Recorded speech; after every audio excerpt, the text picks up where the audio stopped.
Fala, meu povo! Como é que vocês estão? Tudo em paz? Como é que você tá? Nunca me viu na vida? Eu vou me apresentar, calma. Em primeiro lugar, é com muito orgulho que eu tô aqui no Concurseiro On, fazendo parte desse time fantástico, maravilhoso, com o professor Pedro Kuhn, enfim, que vocês conhecem muito bem, e que me fez o convite para estar aqui com vocês com a parte de administração. E vocês vão enjoar de ver minha cara aqui com a administração. Meu nome é Wendel Castellano, para quem não me conhece. Eu dou aula de gestão de pessoas, administração de materiais, administração geral, administração pública, gestão de processos, gestão de projetos, planejamento estratégico, ética também, assim como o professor Pedro. Também dou aula de atendimento, marketing, vendas para concurso bancário. Enfim, esse universo maravilhoso, pelo menos eu acho, das matérias de administração, que eu sou tão apaixonado. E é muito bom estar aqui trabalhando com o professor Pedro novamente. A gente já trabalhou no passado, em outros locais, em conjunto, e é muito bom estar aqui atendendo ao convite dele e honrando o nome dele, o Concurseiro On prepara, e honrando você para a sua aprovação. Galera, é o seguinte, você que vai fazer TRT Primeira Região, o objetivo dessa aula aqui é uma revisão de alguns pontos que estão no seu edital. Nessa reta final, é importante revisar aquilo que pode gerar mais complicação, aquilo que você pode não ter absorvido tão bem, ou, se tiver absorvido, reforçar ainda mais para poder gabaritar as questões. A ideia aqui é uma aula teórica, beleza? Mas você vai ver pela forma que eu explico, que eu vou muito direto ao ponto. O material foi feito com o maior carinho do mundo para vocês lerem o material, acompanharem as aulas e saber uma coisa. Eu só explico o que cai na prova. Eu já tive a oportunidade de passar em 7 concursos dentro dos 10 primeiros colocados. Então eu sei o caminho das pedras. E eu só explico aquilo que cai do jeito que você precisa saber, se você ainda não me conhece. A gente vai ver então alguns aspectos que eu vou mostrar primeiro aqui na tela sobre o TRT Primeira Região, para a gente começar essa revisão. Em primeiro lugar, acompanhando aí na tela, eu gostaria que vocês fizessem um favor para vocês mesmos. Em primeiro lugar, segue meu Instagram, tá aqui, ó, Wendel com 2 L's, Castellano com 2 L's, tudo junto. Lá eu posto todos os dias conteúdo sobre concurso, sobre as matérias de administração, técnica e planejamento de estudo, sobre o universo de concursos de forma geral, e eu ensino, eu dou algumas dicas de como passar em prova. Eu também sou mentor de concursos, você pode me procurar para as mentorias, beleza? Tá aqui meu WhatsApp pessoal, 061 98469 8256. Antes de começar essa aula, salva no seu celular. Por quê? Galera, eu tiro dúvidas dos meus alunos 24 horas por dia. Claro, se eu estiver acordado, né? E não estiver gravando aula ou trabalhando. Mas assim, via mensagem eu respondo na mesma hora. Qualquer dúvida que você tenha sobre qualquer matéria de administração para qualquer concurso, ou sobre técnica de estudo, você quer desabafar, você quer tirar uma dúvida, manda sua mensagem para mim, eu respondo assim que eu vejo. Todo mundo, beleza? Independente de ser meu aluno ou não, multiplica para os seus amigos no meu WhatsApp. Eu sou aquele cara que a minha vida é garantir que você passe em concurso, beleza? Independente de você ser meu mentorando ou não, enfim, eu tô aqui para te ajudar. Você nunca vai me incomodar, pode mandar sua dúvida 3 da manhã, se eu tiver acordado eu vou te responder. Meu celular fica no silencioso, não vai me incomodar, mas eu tô com ele o tempo todo na mão, beleza? Então, salva o WhatsApp, porque realmente vai ser muito útil para vocês, tá certo? Voltando aí para a tela então, olha só. Lá no seu edital, né, a gente vai ter aqui uma aula de revisão da parte de administração pública, beleza? Que está no seu edital. No seu edital está assim, no TRT Primeira Região. Entre vários tópicos, tem esses aqui, ó. Convergências e diferenças entre gestão pública e privada, gestão de resultados na administração pública, gestão por processos e gestão da qualidade no serviço público e excelência nos serviços públicos. Tá com essa nomenclatura, beleza? A gente vai ver esses tópicos na nossa revisão. Porém, galera, subentendido dentro desses tópicos, a banca pode cobrar sobre isso daqui também. O processo de modernização da administração pública, que tem tudo a ver com gestão da qualidade no serviço público. os conceitos de governabilidade, governança e accountability que caem em todas as provas, pelo menos no meio de alguma questão, pelo menos no enunciado. E você tem que saber essa diferença. Também sempre cai sobre governo eletrônico e transparência, dentro de excelência no serviço público. Também sempre cai novas tecnologias gerenciais e organizacionais e a sua aplicação na administração pública, que nada mais é do que gestão de processos no serviço público. E sempre cai sobre gestão pública empreendedora. Então são conceitos que a gente precisa ver aqui na nossa aula, beleza? Eu estou explicando isso antes, porque você pode estranhar, ué, mas está essa nomenclatura não está no meu edital. Está, só que está subentendido. Eu conheço a sua banca, beleza? Então a gente vai ter uma aula explicando esses conceitos todos, explicando a excelência no serviço público, GES pública, o decreto do Michel Temer que revogou o GES pública, mas não anulou, revogou, mas não anulou. Eu explico isso no meio da aula. Então, o que acontece? Presta muita atenção nessas cercas aí de 2 horinhas que a gente vai permanecer junto. Qualquer dúvida você tem no WhatsApp, beleza? Qualquer coisa que você precisa a qualquer hora. Até o dia da prova, até depois da prova, se a questão cabe recurso ou não, eu tô aqui para te ajudar. Fechado? Certinho? Firmeza? Tamo junto?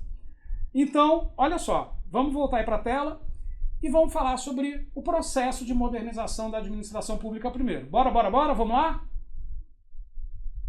Hoje a gente vive um modelo gerencial de administração pública. Esse modelo gerencial, no Brasil, preconizado por Fernando Henrique Cardoso em 1995, com a publicação do PDRAE, Plano Diretor de Reforma do Aparelho do Estado, seguindo uma tendência mundial que já tinha ocorrido há muitos anos na Inglaterra, com Margaret Thatcher, e com Ronald Reagan nos Estados Unidos, isso nos anos 80. E no Brasil, claro, né, tudo com um pouco de atraso. Nos últimos 40 anos, então, a administração pública brasileira passou por grandes transformações, sobretudo como parte do trânsito para a democracia. Desenvolveram-se novas práticas e expectativas de modernização, mas muitas das suas características tradicionais não foram removidas. A modernização efetiva somente vai ocorrer com reformas que redistribuam os recursos de poder e alterem os canais de comunicação entre o público e a sua administração. Então, novos espaços, regras, estruturas administrativas são necessários para garantir maior autenticidade nessa representação pública. Então, nessas últimas décadas, passando por essas grandes transformações, realmente o Brasil evoluiu bastante, principalmente com o fim do regime militar, né, dos anos 60, com encerramento aí em 1985. A revista de administração pública, RAP, ela surgiu, né, numa época em que a administração pública possuía forte presença na sociedade. Não só por causa das funções de controle, não democrático, mas também porque se procurava o desenvolvimento com base em projetos públicos de grande escala. Né, pensava-se que a própria expansão do Estado fosse suficiente para garantir mais e melhores serviços, bem como maior acesso comunitário e equidade nas discussões distributivas. Nesse sentido, nos primeiros 20 anos dessa revista, a administração pública teve um crescimento considerável. Só que a experiência histórica revelou que simplesmente expandir as atividades do Estado e as funções serviu menos a esse propósito de alcançar maior equidade e eficácia na administração pública do que ao desenvolvimento de formas de inserção de novos grupos preferenciais. Nessa época, se descrevia a administração pública brasileira pelos seus aspectos mais patrimonialistas e paternalistas. Viam-se as suas relações com a sociedade como extremamente frágeis. Na verdade, a administração pública se desenvolveu como um dos grandes instrumentos para a manutenção do chamado poder tradicional e carregava fortes características desse poder. A forma de organização e gestão obedecia menos a critérios técnicos racionais e democráticos para a prestação de serviços e muito mais a sistemas de loteamento político, infelizmente, para manter coalizões de poder e atender a esses grupos preferenciais. Em grande parte, a expansão do Estado se fez sem alterar substancialmente essas relações com a sociedade. Por ter ainda alicerces frágeis na sociedade, o Estado brasileiro, como organização, consiste ainda numa superestrutura que flutua sobre os cidadãos. E aí ocorre a chamada síndrome nós-eles. Né? Da mesma forma que os governantes eleitos, os administradores públicos são vistos como pessoas especiais, distantes da sociedade, menos voltadas para o interesse público e mais autocentradas, infelizmente. As dificuldades oriundas da discriminação contra a cidadania, como a deficiência no serviço de saúde, evasão escolar, crianças abandonadas, insegurança pública e pobreza, fazem a maioria ver seus representantes e funcionários como pessoas despreocupadas com os problemas da sociedade. O relacionamento cliente-organização pública se faz segundo essa síndrome nós-eles. Né? Pelo controle político, centralização excessiva, paternalismo, a população brasileira então aprendeu a conviver com a submissão, com a alienação e com o descrédito em relação à administração pública.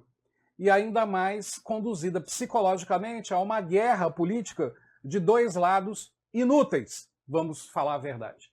Né? Então, o brasileiro se preocupa muito mais com essa dicotomia, né, de briga política, cada um defendendo um lado, sendo que o brasileiro não sabe absolutamente porcaria nenhuma sobre detalhes de nada, e cada um defende um lado e esquecendo de cobrar de qualquer autoridade que seja, de qualquer lado que seja, aquilo que realmente tem que ser feito. Né? Essa síndrome nós-eles se espalha muito facilmente num mundo medíocre que a gente tem nesse século XXI, infelizmente. Né? Parcelas substanciais da população tendem a ver seus dirigentes e representantes políticos como outro tipo de classe ou gente. Né? Nós somos nós e eles são eles, infelizmente. E aí, então, veio no Brasil a era pós-Constituição de 88, né? Com a redemocratização e as novas conquistas constitucionais. Então, com a redemocratização, a inspiração neoliberal e as referências das inovações oriundas de países mais avançados, né, os movimentos de reforma, procuravam centrar-se nas especificidades das diversas organizações públicas, à semelhança das mudanças na área privada. Né? A perspectiva básica era a eficiência e a capacidade de resposta da administração pública e melhora da gerência pública. Se passou a questionar, então, o tradicionalismo da administração pública, mas incorporando os fundamentos democráticos implantados na nova Constituição, como a subordinação da administração pública a mandatos políticos conquistados em eleições, pelo menos, democráticas. Em períodos não democráticos, as tentativas de aparência tecnocrática ofuscaram muitos dos problemas de embates políticos. Não porque deixassem de existir, mas porque havia sempre um lado repressor. Com as novas inspirações ideológicas, se começou a delinear a ideia de que os governos não poderiam sozinhos conduzir ao progresso. O desenvolvimento passou a ser visto como algo complexo e gigantesco, e as máquinas administrativas tradicionais não como fator de modernização, mas obstáculos ao progresso. Surgiram movimentos significativos em muitos países e apoiados por entidades internacionais, para proclamar descrença nas possibilidades da administração pública de conduzir seu próprio desenvolvimento. Então, reduzir o tamanho do Estado e modernizar a administração pública tornaram-se pontos importantes de uma nova agenda política. Né? Ao contrário das experiências anteriores, essa modernização se inspirou fortemente nos modelos de gestão privada, considerados superiores e muito mais eficazes. Daí surge o modelo gerencial. Assim, as principais mudanças seriam transferir funções estatais para a área privada, e as restantes seriam administradas com formas o mais próximo possível das praticadas nas empresas privadas. E aí surgem, então, as novas tendências na modernização do Estado. No âmbito do debate sobre a modernização do Estado, se superou a reflexão em torno da lógica administrativa e do objetivo da grande reforma de um Estado onipotente. Felizmente, também está perdendo espaço a ideia do Estado minimalista, herdada de um prolongado período de estabilização e ajuste, que concebia essa redução estática das funções e do tamanho do Estado como um propósito socialmente ótimo e imutável. A presente reflexão considera a modernização do Estado como um processo de constituição de cidadania e de otimização dos recursos públicos. O foco está, por um lado, na satisfação dos usuários, na qualidade dos serviços e na promoção da consulta ao público, e da transparência. Por outro lado, se procura incorporar técnicas de gestão mais avançadas para dotar de maiores eficácia e eficiência o funcionamento das instituições públicas. Nessa nova etapa, as políticas de modernização do Estado são concebidas como um conjunto de processos cumulativos que se desdobram por meio de metas mensuráveis em períodos de tempo definidos e indicadores divulgados e verificáveis.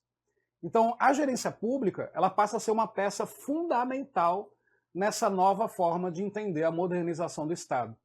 Depois das tentativas mal sucedidas de reforma administrativa, hoje não mais se espera que as normas e os procedimentos garantam automaticamente essa dinâmica institucional, mas que proporcionem pelo menos um marco de referência para que as pessoas encarregadas da direção estabeleçam essa referida dinâmica.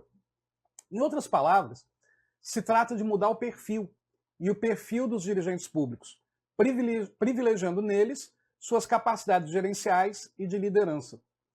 Da condição de meros administradores dos organismos públicos, eles passam a desempenhar um papel semelhante aos dos gerentes, conduzindo as instituições como unidades produtivas ou prestadores de serviços, tal qual uma empresa.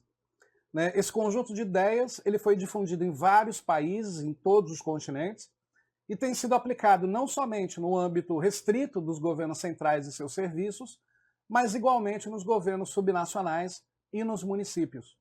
No âmbito dos poderes judiciário e legislativo, por sua vez, foram desenvolvidas concepções análogas, adaptadas à especificidade de cada um. O papel que os gerentes podem desempenhar na modernização das instituições públicas é insubstituível e seria desejável que os governos lhe atribuíssem um papel de atores nesses processos. De fato, os gerentes têm um controle e um conhecimento privilegiados sobre suas respectivas instituições, sem dúvida, bem superiores aos dos organismos centrais, tais como repartições públicas ou os comitês presidenciais de modernização. Contudo, isso não pode ser confundido com uma completa delegação de responsabilidades, com uma falta de compromisso político ou com uma ausência de respaldo por parte das autoridades políticas. Os gerentes que assumem a liderança desses processos enfrentam com frequência situações altamente conflitivas e podem sentir-se desmotivados a prosseguir em caso de não contarem com um adequado apoio político. Por outro lado, é importante que as gerências que empreendem processos de modernização combatam o isolamento e as pressões institucionais, criando redes, trocando experiências e promovendo a cooperação entre parceiros, tanto em nível nacional como no nível internacional. Então a gente entra agora no conceito de governabilidade, governança e accountability, aqui nesse nosso resumo. Esses termos, governabilidade, governança, accountability, eles estão em alta, principalmente nos últimos anos, em que as investigações relacionadas à corrupção em todas as esferas governamentais encontram-se ativas e fazem com que a sociedade acompanhe os gastos públicos e exija dos seus representantes uma maior transparência na sua gestão. A referida transparência corresponde ao accountability, ou seja, significa uma responsabilidade ética nas decisões. Quem deve desempenhar esse papel no Estado é o Tribunal de Contas e o Ministério Público, que, por sua vez, também devem fazer a sua prestação de contas à sociedade, já que são órgãos governamentais. Então, em resumo, a gente pode dizer que governabilidade é a capacidade política do Estado, governança é a capacidade de administração em executar as políticas públicas, e o accountability é a prestação de contas da administração para a sociedade. Mas não se limita somente a isso, ela faz também a apresentação de contas, a responsabilização e a responsividade dos agentes públicos. Entretanto, a sociedade ela vem se mobilizando e ampliando sua influência sobre os governantes por meio das redes sociais. Essa atitude mobiliza as decisões internas dos representantes governamentais, que fará com que apresentem maior ou menor grau de governabilidade, que corresponde ao ato de conseguir governar. A nossa estrutura política não permite que apenas um poder possa legislar da forma como bem pretender. Assim, é preciso que os governantes tenham boas relações para que seja possível instituir suas propostas de governo, que vão ser votadas e aprovadas. Um representante sem governabilidade torna seu mandato inviável, visto que fica impedido de aprovar suas propostas de governo. Vocês devem lembrar da relação da Dilma com o Congresso na época. O resultado é a inabilidade de governança, ou seja, a incapacidade de dirigir a economia e atender, claro, os anseios da sociedade. Com isso, se percebe que a máquina pública possui mecanismos para exigir o controle e fiscalização dos gastos públicos, mas é preciso reforçar a participação da sociedade nesse processo para que a governança se torne um hábito, né, entre os representantes e não apenas uma mera formalidade. Assim, a gente pode dizer que a governabilidade tem relação com a legitimidade e a governança é extremamente ampla e ela está relacionada com a capacidade de execução e também com competência técnica. Já o accountability tem relação com a utilização do poder e dos recursos públicos, em que o titular da coisa pública é o cidadão e não os políticos eleitos. Então, a governança no setor público compreende essencialmente os mecanismos de liderança, estratégia e o controle que é posto em prática. Esse controle posto em prática, ele é posto em prática para avaliar, direcionar e monitorar a atuação da gestão, com vistas à condução de políticas públicas e da prestação de serviços de interesse da sociedade de forma geral.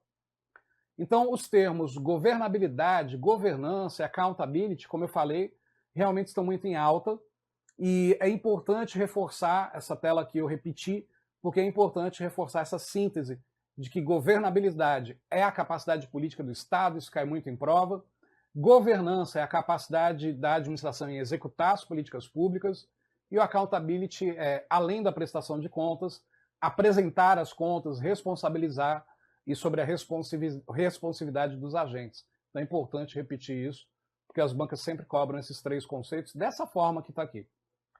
Dito isso, a gente vê então as duas principais doutrinas que são cobradas em provas de concurso.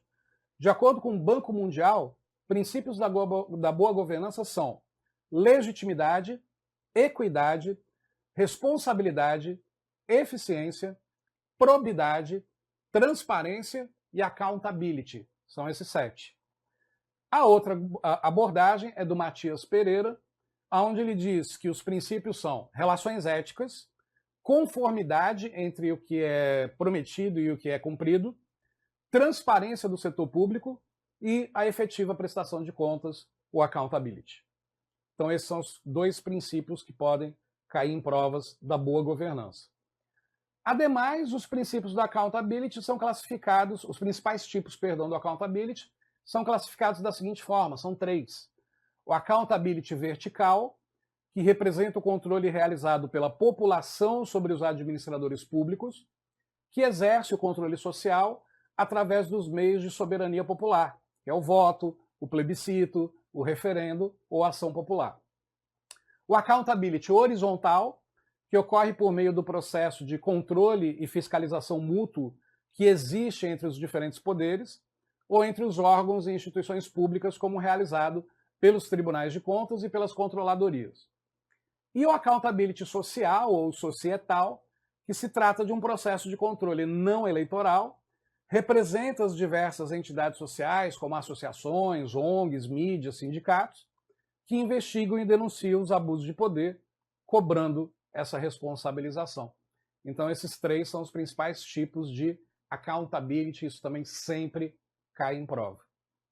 E, por fim, dicotomia, governança e governabilidade.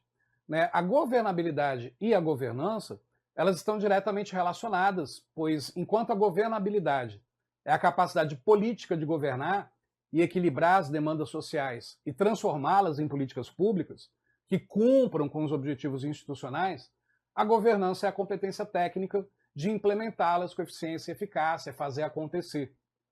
Na ausência de condições políticas necessárias para a governabilidade, a própria governança se torna inviável.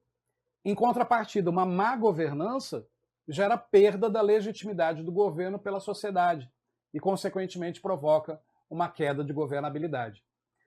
Além disso, o maior grau de governabilidade não obrigatoriamente indica uma boa governança, já que o governo pode ter sido democraticamente eleito, possuir aceitação popular, entretanto, pode apresentar uma má gestão dos recursos públicos e pecar na aplicação das políticas públicas. Mas, presta atenção.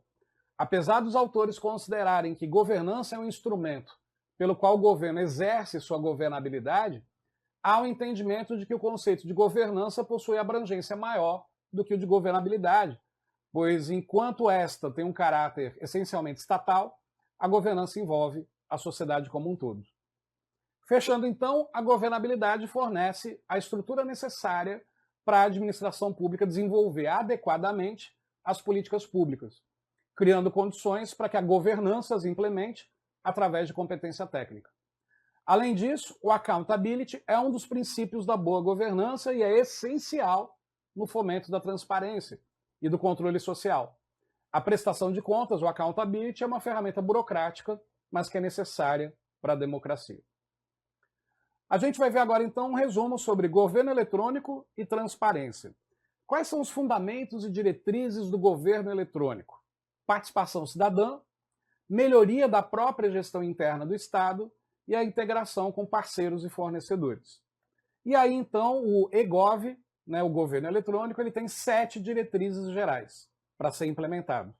Promoção da cidadania, inclusão digital, software livre, gestão do conhecimento, racionalização dos recursos, o arcabouço integrado de políticas, sistemas, padrões e normas, e a integração com outros níveis de governo e outros poderes, a chamada interoperabilidade.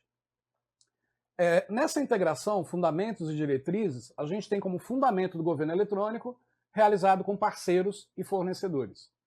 E as diretrizes são as ações de governo eletrônico com outros níveis de governo e outros poderes e projetos e sistemas utilizados. Então, quais são as implicações reais do governo eletrônico? Em relação a projetos, a inclusão digital, a certificação digital, o cartão magnético que a população recebe para pagamentos de auxílios, como Bolsa Família, e o portal da transparência, que existe aí já há alguns anos. Quais os sistemas o governo eletrônico usa para transparecer essa transparência tão necessária? O SIAP, que é o Sistema Integrado de Administração de Pessoal, que são plataformas da gestão da folha de pessoal público. O CIAF, que é o Sistema Integrado de Administração Financeira do Governo Federal. A gente vê muito sobre o CIAF na matéria AFO. SIDOR, que é o Sistema Integrado de Dados Orçamentários. O ComprasNet, para compra e aquisição de materiais e serviços pela rede pública. O SISCONV, que é o Sistema de Convênio, que administra as transferências voluntárias. E o DOU, o Diário Oficial da União, são exemplos de sistemas de governo eletrônico. Qual a diferença, então, entre governança eletrônica e governo digital? A governança é a capacidade do governo de criar e aplicar políticas públicas, já vimos isso. Enquanto a governança eletrônica se concentra em aprimorar essa capacidade por meio de tecnologias, obviamente, eletrônicas, indo além do simples uso dos meios digitais no governo, que seria o governo digital. Aqui, então, tem um breve resumo sobre os objetivos a serem alcançados por meio da estratégia de governo digital. Olhando aí na sequência, o primeiro é oferecer serviços públicos digitais simples e intuitivos, consolidados em plataforma única e com a avaliação de satisfação disponível. O segundo é conceder acesso amplo à informação e aos dados abertos governamentais para possibilitar o exercício da cidadania e a inovação em tecnologias digitais. O terceiro objetivo é promover a integração e a interoperabilidade das bases de dados governamentais. Quarto objetivo é promover políticas públicas baseadas em dados e evidências e em serviços preditivos e personalizados com utilização de tecnologias emergentes. O quinto objetivo é implementar a Lei Geral de Proteção de Dados, no âmbito do governo federal e garantir a segurança das plataformas de governo digital. O sexto, disponibilizar a identificação digital ao cidadão. O sétimo objetivo, adotar tecnologia de processos e serviços governamentais em nuvem, como parte da estrutura tecnológica dos serviços e setores da administração pública federal. O oitavo objetivo é otimizar as infraestruturas de tecnologia da informação e comunicação. E o último objetivo é formar equipes de governo com competências digitais. Dica para a prova: saibam e lembrem desses objetivos a serem alcançados pelo governo eletrônico. Beleza? Em relação à transparência do Estado, ela se efetiva por meio do acesso do cidadão a essa informação governamental. O objetivo disso é o controle social, que ocorre por meio do accountability, a prestação de contas, e a disponibilização de todos os atos e decisões públicas à sociedade, o velho princípio da publicidade. Quais são as diferenças, então, entre os conceitos da transparência ativa e da transparência passiva? A transparência ativa é a disponibilização de dados e informações por iniciativa própria, sem prévia solicitação de qualquer interessado. Exemplo, informação nos sites do governo. A transparência passiva é a disponibilização de informações públicas por prévia solicitação de algum interessado. Então, quando tratamos de transparência e accountability no setor público, não temos como deixar de falar sobre a Lei de Acesso à Informação, a LAI, que dispõe sobre os procedimentos a serem observados pela União, pelos estados, pelo Distrito Federal, pelos municípios, com o fim de garantir o acesso a essas informações. Ainda referente à transparência, podemos citar a LRF, a Lei de Responsabilidade Fiscal, que a gente também estuda em AFO, que estabelece normas de finanças públicas voltadas para a responsabilidade na gestão fiscal. Então, quais são os instrumentos de transparência, de forma geral, da gestão fiscal? Aos quais será dada ampla divulgação, inclusive em meios eletrônicos de acesso público. Os planos, PPA, os orçamentos, a LOA, e as leis de diretriz orçamentárias, a LDO. As prestações de contas e o respectivo parecer prévio, o relatório resumido da execução orçamentária, o RREO, e o relatório de gestão fiscal. São exemplos aí de instrumentos de transparência da gestão fiscal. Outra importante ferramenta, como eu já citei, é o Portal da Transparência do Governo Federal, que basicamente é um site de como o dinheiro público é utilizado, né, além de informações relacionadas à gestão pública do Brasil. Bom, agora a gente vai para o resumo sobre novas tecnologias gerenciais e organizacionais e a sua aplicação na administração pública, para depois a gente chegar ao final do resumaço com o empreendedorismo governamental. Essas novas tecnologias gerenciais e organizacionais e a sua aplicação na administração pública são, na realidade, ferramentas que a gente estuda numa outra matéria chamada gestão de processos. Ferramentas usadas na gestão da qualidade total, né, isso lá da fábrica da Toyota no Japão nos anos 40, e que até hoje o mundo inteiro utiliza, fazendo aí 80 e poucos anos, essas ferramentas todas, até para certificação ISO, né, e outras certificações de qualidade. Primeira ferramenta que você deve lembrar são os CCQs, Círculos de Controle de Qualidade. Eles foram desenvolvidos por Kaoru Ishikawa e é uma ferramenta complementar da gestão da qualidade. Ela se trata de uma reunião de pessoas que investigam problemas de qualidade existentes ou potenciais, ou seja, é outra ferramenta de melhoria contínua.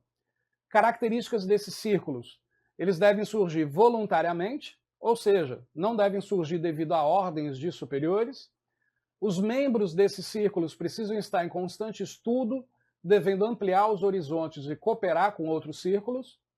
A meta final de um círculo de controle de qualidade deve ser sempre a participação de todos os funcionários de uma empresa, e assim o círculo passa a ser responsabilidade de todos, e acabam fazendo parte de um todo, o chamado TQC, que é o controle da qualidade total, né, ou Total Quality, né, Controller, que é uma das filosofias derivadas da gestão da qualidade total, ou TQM, Total Quality Management. De todas as ferramentas que existem, 7 são principais: gráfico de Pareto, diagrama de Chikawa, o histograma, a folha de verificação, o gráfico de dispersão, o fluxograma e a carta de controle. O gráfico de Pareto é a velha relação 80-20, onde Valfrido Pareto, economista italiano, dizia que 80% dos resultados vem de apenas 20% das coisas.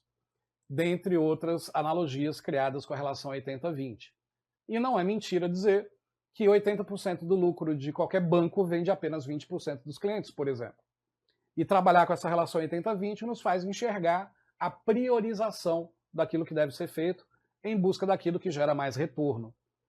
O diagrama de Ishikawa mostra para a gente, também chamado de diagrama espinha de peixe, causa e efeito, uma representação gráfica onde eu coloco o problema na cabeça do peixe e as possíveis causas na sua espinha. Tratando as causas do problema, o problema desaparece. A terceira ferramenta é o histograma, que é um gráfico que demonstra a distribuição da frequência de dados em categorias. É considerada também uma ferramenta de controle que auxilia na verificação de dados. São aqueles gráficos de barra onde a gente observa a evolução ou retração de uma dada informação com o passar do tempo. Por exemplo, volume de vendas ano a ano. A folha de verificação, que é um formulário estruturado para viabilizar e facilitar a coleta e posterior análise de dados sobre a frequência com que determinado fato ou problema ocorre. E nessa lista a gente vai ticando tudo aquilo que foi observado em relação àquele assunto que foi colocado em pauta. Gráfico de dispersão, onde a gente tem uma informação indo para cima, outra vindo para baixo, e a gente entender essa dispersão determina a existência da possível correlação entre duas ou até mais variáveis. O fluxograma, que é a representação gráfica das etapas de um processo, através de símbolos padronizados, como o losango, que é o momento da decisão, o retângulo, a circunferência, enfim. Existem vários formatos de fluxograma e vários significados para os seus símbolos. O que você precisa lembrar é que o fluxograma é a representação gráfica das etapas de um processo, mostrando as entradas, os inputs, até as saídas, os outputs. E as cartas de controle, que se tratam de uma ferramenta que relaciona dados com o tempo. É uma ferramenta para monitorar a variabilidade de um processo, para detectar causas comuns ou especiais. Outras ferramentas que a banca pode cobrar é o programa 5S, desenvolvido no Japão, com a ideia de realizar o Seiri, Seiton, Seiso, Seiketsu e o Shitsuke. O Seiri, descarte aquilo que você não usa mais. O Seiton, mantém arrumado, tudo organizado, tudo no devido lugar. O Seiso é a limpeza do ambiente. O Seiketsu é a higiene pessoal. E o Shitsuke é a disciplina de manter isso, não ter que ficar arrumando novamente o tempo todo. É mobilizar a empresa inteira por meio da organização e da disciplina do local de trabalho. Não dá para pensar em qualidade se o local de trabalho é bagunçado.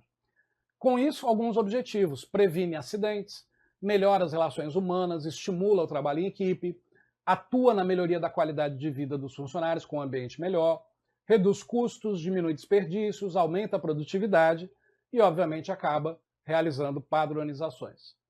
Outra ferramenta, que é uma metodologia, é a reengenharia, que ela até se opõe em alguns aspectos à qualidade total. É um sistema administrativo criado por Hammer e Champ, dois americanos, no início dos anos 90, por meio da reformulação da maneira de fazer negócios, de executar atividades, processos, tarefas.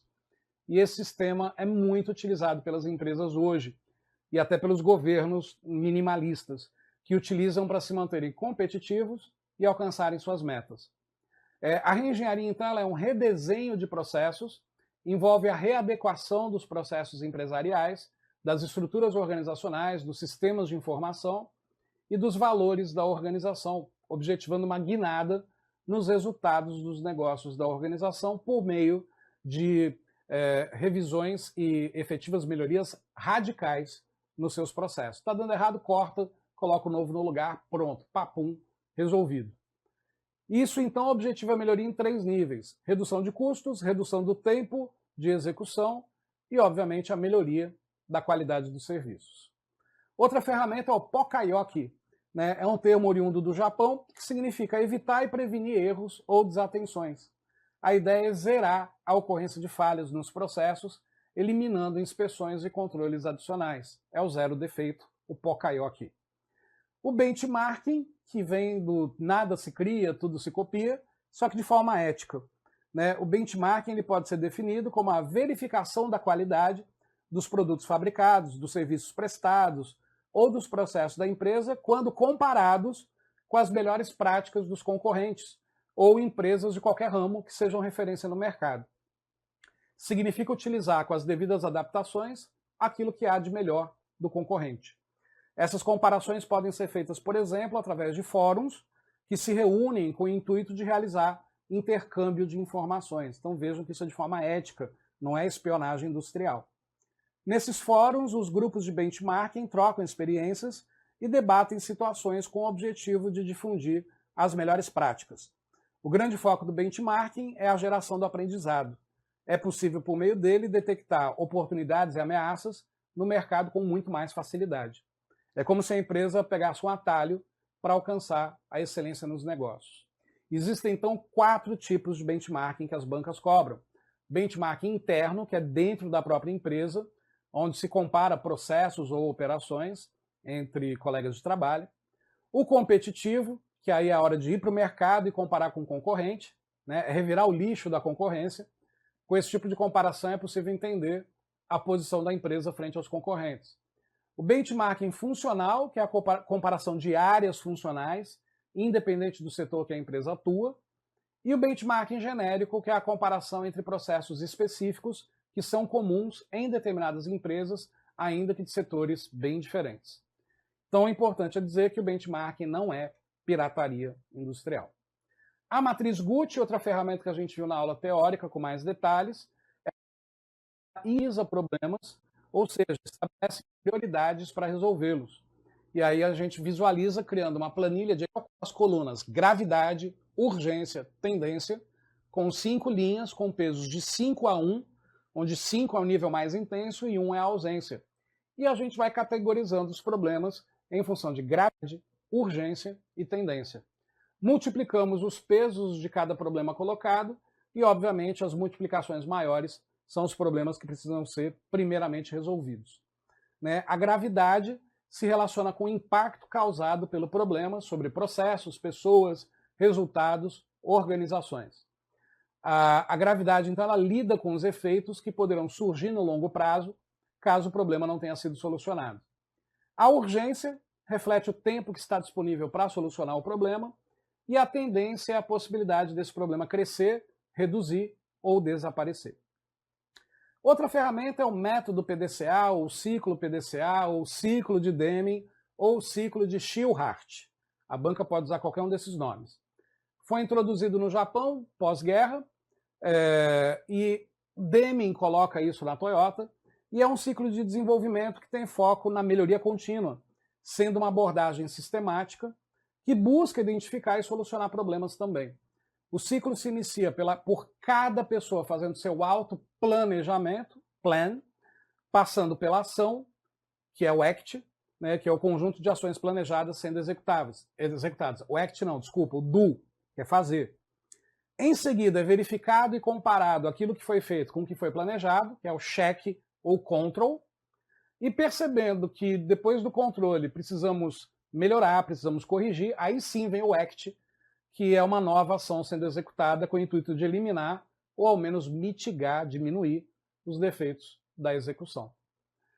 O Seis Sigma também é outra ferramenta de gestão da qualidade, usada pelo governo, foi desenvolvido pela Motorola, aonde foi introduzido na década de 80.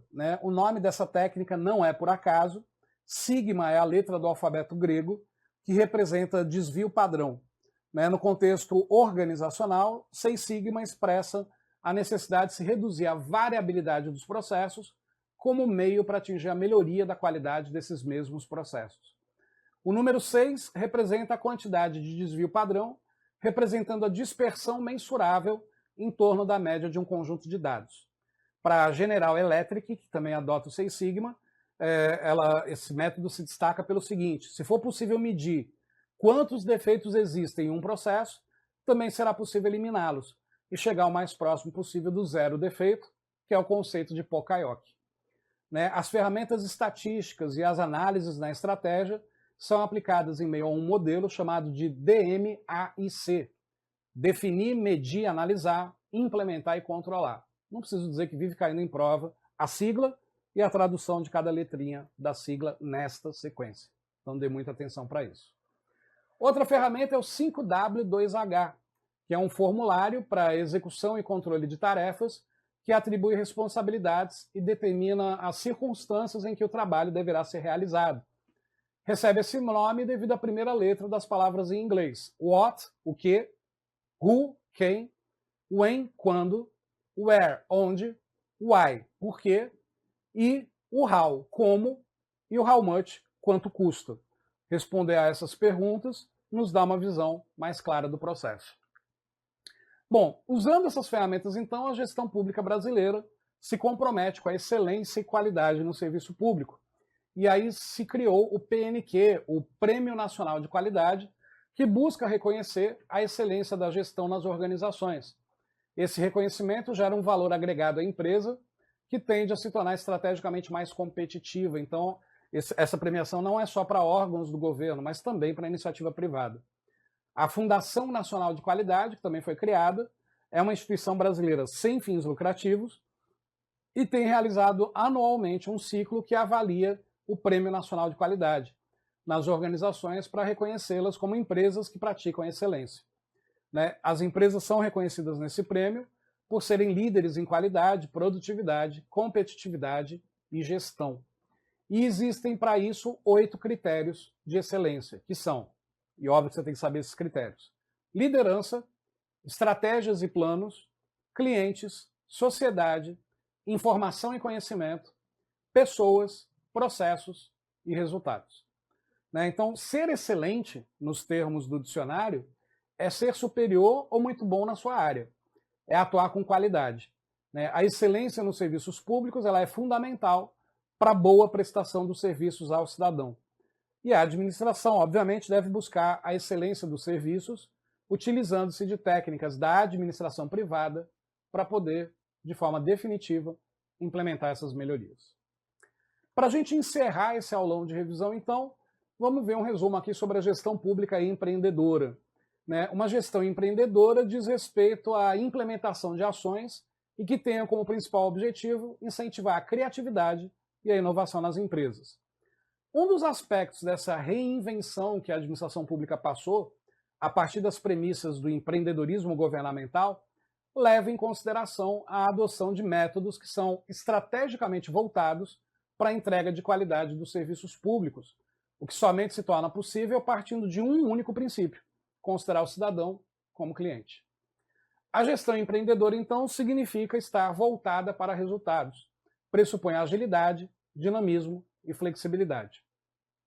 Alguns dos princípios, então, que devem ser considerados no empreendedorismo governamental. Primeiro, usuários sendo tratados como clientes. O termo cliente ele está associado ao ato de comprar, contratar um produto ou serviço do setor privado. No caso da gestão pública, esse termo se torna um paradigma, uma vez que os clientes são os próprios cidadãos que usufruem de serviços públicos oferecidos e gerenciados pelo Estado, entre aspas, de forma gratuita, já que o cidadão paga impostos. Trabalhar os usuários como clientes do Estado muda completamente a visão que um agente passa a ter do outro, exigindo do Estado mais atenção à satisfação dos seus clientes, por exemplo. Mas incorporar a ideia de usuário cidadão como clientes no serviço público não elimina o princípio da equidade da gestão governamental, mas coloca à vista da gestão pública políticas de justiça redistributiva. Segundo, é a atuação pública medida na entrega de resultados. Avaliar a gestão pública pelos resultados alcançados é uma medida importante e contribui para a visão empreendedora aplicada ao Estado. Contudo, é importante haver critérios bem específicos para a avaliação dos resultados em cada setor de atuação do Estado. Em terceiro, a descentralização da autoridade. O usuário cliente ele deve ser chamado para participar ativamente das decisões das gestões públicas. Nesse caso, a gestão pública deve se pautar por ser mais horizontal do que vertical, considerar o usuário cliente como parte fundamental na tomada de decisões. Isso vai ajudar a descentralizar a gestão pública, a garantir resultados de qualidade para as demandas da população. Então, reconfigurar as políticas públicas de incentivo à economia e integração social do Brasil nunca foi tão importante. Empreendedores públicos devem estar preocupados com o aumento da capacidade do governo para responder às questões de qualidade de vida, saúde, segurança das pessoas, por exemplo. Ao Estado, cabe o papel de ser o iniciador, o facilitador e o acelerador de um processo de transformação por meio do compartilhamento prático do exercício de governar, com criatividade e atenção aos cidadãos, mantendo uma atitude empreendedora, mas obviamente também de qualidade. Então, o empreendedorismo governamental ele surge como base para reinventar a gestão dos recursos públicos. Não aumenta nem diminui a atuação do Estado. Pelo contrário, busca garantir soluções para a sociedade com base nas demandas contemporâneas e nas necessidades sociais. A ineficiência pública não é resultado da atuação do Estado em si, mas é consequência desse modelo constituído para se garantir serviços públicos que têm falhas. Como reverter essa situação, então? Tornar a burocracia a favor e não contra a sociedade é o primeiro passo. Parece polêmica a afirmação disso, porque como é que eu torno a burocracia a favor se a gente tem uma imagem tão negativa da burocracia? Mas pensa bem, a burocracia é um instrumento que, por definição, regulariza regras e estrutura das instituições. Então, no fundo, ela é boa. Sabe quando você precisa comprar algum material na sua empresa e o financeiro exige que seja emitida uma nota fiscal? Então, a grosso modo, isso é burocracia e é bom. Acontece que no serviço privado, esse fluxo acontece de maneira bem mais simples. Então, qual que se torna o papel do empreendedor público para fazer tudo isso acontecer? Esse papel é de extrema importância para a sociedade brasileira. Ele atua como um catalisador do desenvolvimento, buscando soluções inovadoras e eficientes para os problemas enfrentados pelo setor público. Um empreendedor público tem como objetivo principal encontrar maneiras de tornar o setor público mais eficiente, mais ágil e mais transparente.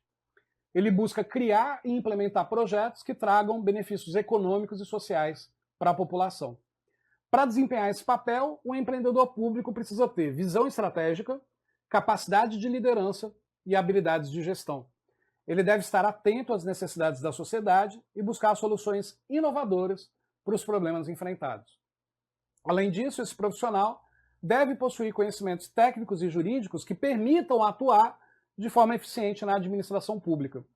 Ele também deve ter a capacidade de se relacionar com diferentes atores sociais, como governantes, empresários e as organizações da sociedade civil. Muito bem, então a gente entendeu esses conceitos todos. Agora a gente vai ver um trecho. Um trecho não, eu falo trecho porque vai durar aí uns 15, 16 minutos, sobre as convergências e divergências entre gestão pública e privada. Eu dou minha cara a tapa se não cai pelo menos uma questão sobre esse assunto. Por quê? Porque cai em todas as provas. Quando tem convergências e divergências no edital, cai alguma questão em prova. Isso é certo de cair.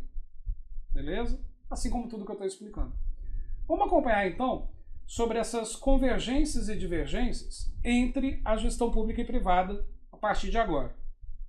Pois bem, eu criei aqui uma tabelinha bem fácil para vocês, bem mastigado. E as próximas telas está bem mastigada também. Qual é o critério a ser avaliado, aqui nessa tabela à sua esquerda, como é na administração pública, no meio, e como é na administração privada em relação àquele critério ao seu lado direito. Então vamos conhecer cada critério desse e os critérios que vêm na sequência. Então, o primeiro critério, como está aí na primeira linha aí da tabela, forma de obtenção de recursos para o funcionamento da organização. Isso é, de onde vem a grana.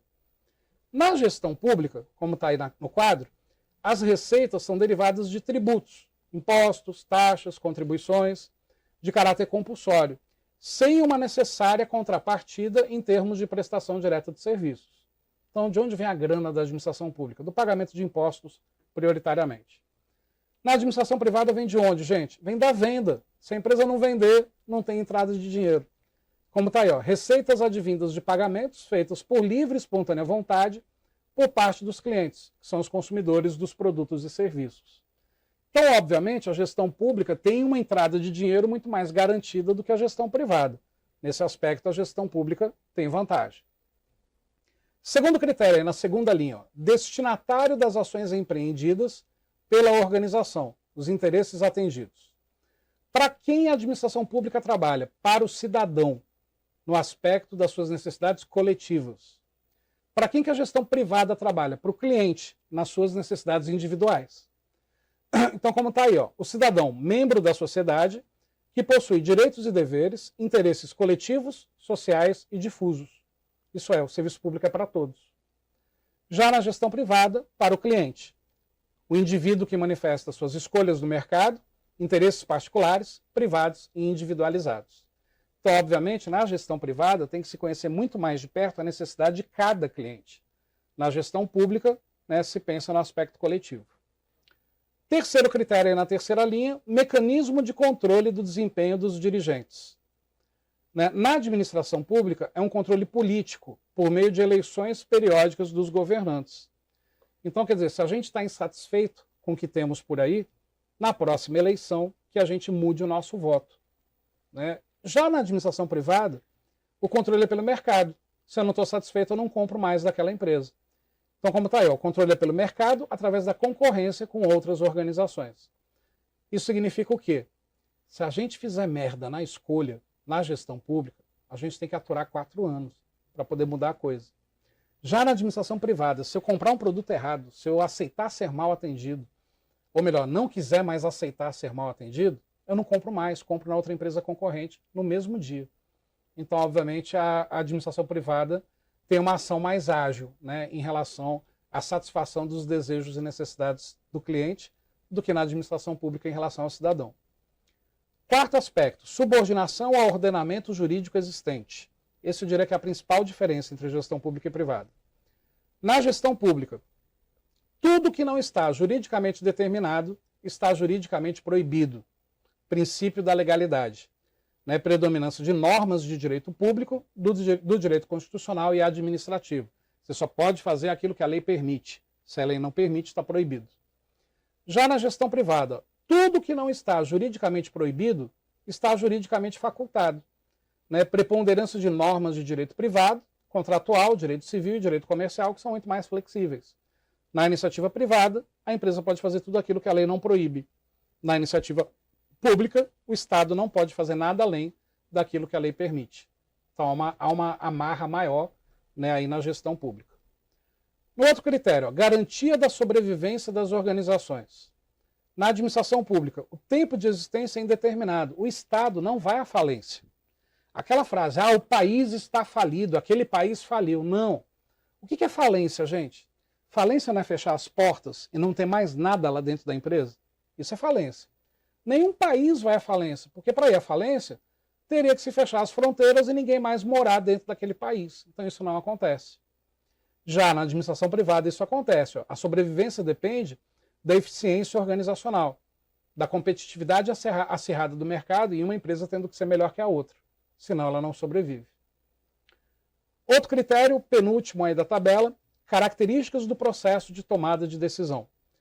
Na administração pública, as decisões são mais lentas, né, influenciadas por variáveis de ordem política. Políticas públicas de acordo com os programas de governo. Já na administração privada, as decisões são mais rápidas, né, buscando a racionalidade, políticas empresariais voltadas para objetivos de mercado. Então, obviamente que a administração pública ainda é muito presa em burocracia, ainda é muito presa nas leis, segundo Bresser Pereira, na própria Constituição de 88, que é muito enrijecida, né, e a gestão privada, obviamente, tem uma flexibilidade maior na tomada de decisão. E no último critério aí da tabela, o modo de criação, alteração ou extinção da pessoa jurídica.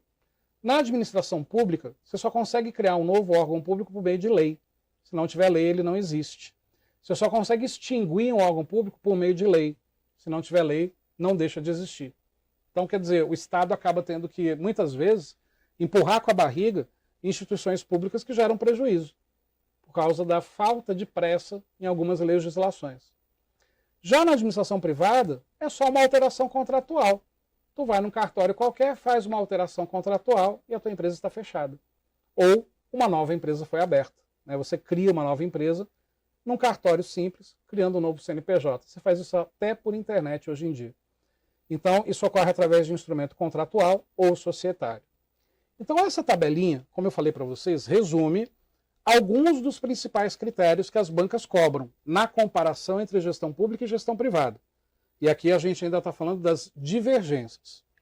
Vamos continuar algumas divergências agora por meio de texto. Em relação ao interesse. Como sabemos, o setor público está direcionado para o interesse da coletividade, o bem-estar de todos os cidadãos. Por outro lado, a administração privada visa a satisfação dos stakeholders, das partes interessadas. Stakeholders, a gente vê esse conceito nas aulas de administração geral, é qualquer pessoa interessada no sucesso daquela organização. Um cliente é interessado no sucesso da empresa a qual ele compra produtos, o fornecedor é interessado porque ele vende os produtos, os acionistas é interessado porque a empresa pertence a eles, os funcionários para manter o emprego. Então, quer dizer, todos os interessados no sucesso de uma empresa são chamados stakeholders. Enquanto a administração pública é interessada no sucesso do cidadão como um todo, a administração privada apenas dos seus stakeholders. Recursos. Como eu já expliquei na tabelinha, quem financia o setor público? Nós, os contribuintes. No caso da gestão privada, as empresas possuem recursos próprios ou oriundos de investidores, capital de terceiros. E o capital próprio vem proveniente das suas vendas. Controle. A atuação dos agentes públicos, uma vez que eles lidam com recursos públicos, deve ser controlada. O povo confere ao servidor público o poder de atuar em seu nome. Além da população, os agentes são controlados pelos seus pares, por subordinados, por superiores e por órgãos específicos. Na administração privada, isso já não ocorre. O controle é feito pelo dono da empresa, pelo gerente, pelos administradores. E muitas vezes pelo próprio cliente quando ele deixa de comprar. Objetivos. Toda atuação da administração pública deve estar voltada para um único foco, cidadão. Com relação à gestão privada, o foco é o lucro. Não adianta aquela visão de que o lucro é algo ruim, que tem que ser demonizado ou que é feio pensar em lucro. Não. O lucro é sim a razão de ser das empresas. Sem lucro, elas não existem, não geram empregos, não pagam salários. Na gestão pública, é possível que haja lucro também, mas esse lucro teria que ser revertido para o próprio cidadão, no conceito de bem-estar comum. Continuando, concorrência. No setor público tem concorrência? Normalmente não. Os serviços são monopolizados. Há exceção, por exemplo, de Banco do Brasil e Caixa Econômica, que concorrem com outros bancos privados, e outras empresas públicas que podem concorrer com a iniciativa privada. Mas, por exemplo, só o Estado, por exemplo, cuida da segurança pública. No caso do setor privado, normalmente os mercados são caracterizados pela concorrência natural, ou seja, há vários concorrentes em cada ramo da indústria. No Estado é um monopólio. Então, por exemplo, para comprar água para a nossa casa, água encanada para a nossa casa, só tem uma única empresa nas cidades. Para comprar energia elétrica, só tem uma única empresa. Isso é ruim, isso é monopólio. Por isso que esse tipo de serviço, quando concedido pelo Estado, tem que ser de alta qualidade com um preço lá embaixo, apenas para cobrir os custos, não para gerar lucro. Entende o porquê que a gente tem tanta falha na gestão pública brasileira? Privacidade. Com pequenas exceções, relacionadas à segurança pública, por exemplo, não há privacidade na administração pública. É o princípio da publicidade.